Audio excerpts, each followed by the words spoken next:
పొన్నూరుకు చెందిన ప్రముఖ రంగస్థల సినీ నటుడు వైఎస్ కృష్ణేశ్వరరావు పేరిట ఉత్తమ క్యారెక్టర్ నటుడికి రాష్ట్ర ప్రభుత్వం నంది అవార్డు ప్రకటించాల్సిందిగా మా ఏపీ వ్యవస్థాపకులు సినీ దర్శకుడు దిలీప్ రాజా ప్రభుత్వాన్ని కోరారు.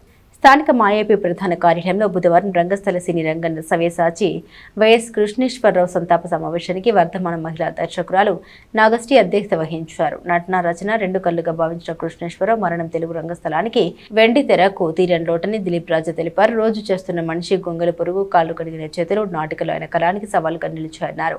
అంకురం ఢమరకం శ్రీరాములయ్య సినిమాలకు రూపొందించిన స్క్రీన్ ప్లే ఆయన సంభాషణ మరో 15 సినిమాల్ని నిలబెట్టాయని ఆయన తెలిపారు. ఆకాశవాణి ప్రోగ్రాంలో తన దర్శకత్వంలో నటించిన కృష్ణేశ్వరరావు మృతితో ఒక మంచి మిత్రుడిని కోల్పోయామని తెలిపారు.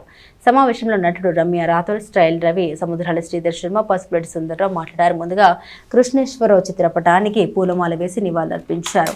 సైదులు యాదవ్, కాకరి వెంకటేశ్వరరావు, అలపర్తి వెంకటేశ్వరరావు, గాయని ఆశ తదితరులు పాల్గొన్నారు.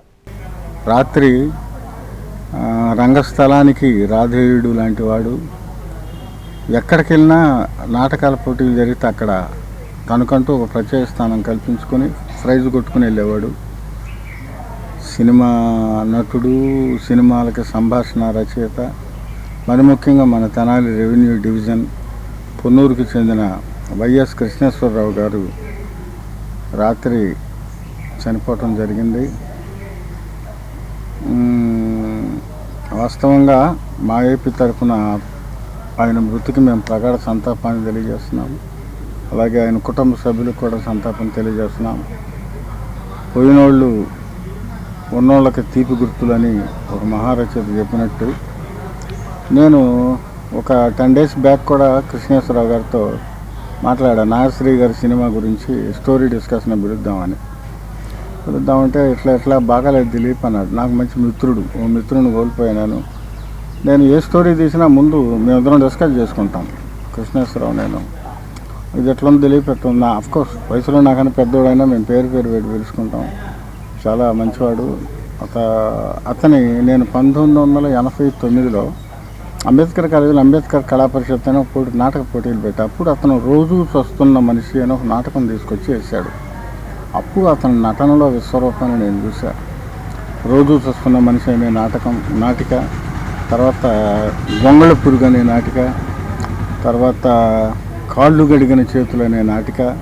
ఈ 3 నాటికలు అతన్ని ఒక స్థాయిలోకి ఆంధ్రప్రదేశ్ రంగస్థలం మీద రాణించేలా చేసినాయి.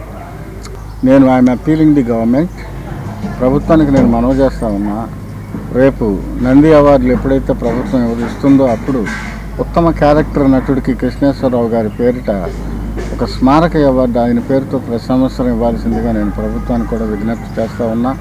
అది అతనికి ప్రభుత్వం కూడా ఇచ్చే నివాళిగా గుర్తుంచుకోవాలి. ఎందుకంటే ఆంధ్రాకి ఆభరణం లాంటి వాడు కృష్ణేశ్వరరావు, రంగస్థలానికి నైవేద్యం లాంటి వాడు, సినిమాకి దీపం లాంటి వాడు కృష్ణేశ్వరరావు గారు. ఆయన సేవలకి గుర్తించి ప్రభుత్వం అతని పేరిట ఒక నంది అవార్డుని ఉత్తమ క్యారెక్టర్ నటుడికి ఇవ్వాల్సిందిగా మా ఏపీ తరఫున మనం చేస్తున్నాం. Anyway, it is a great loss. Our sincere condolences to his family.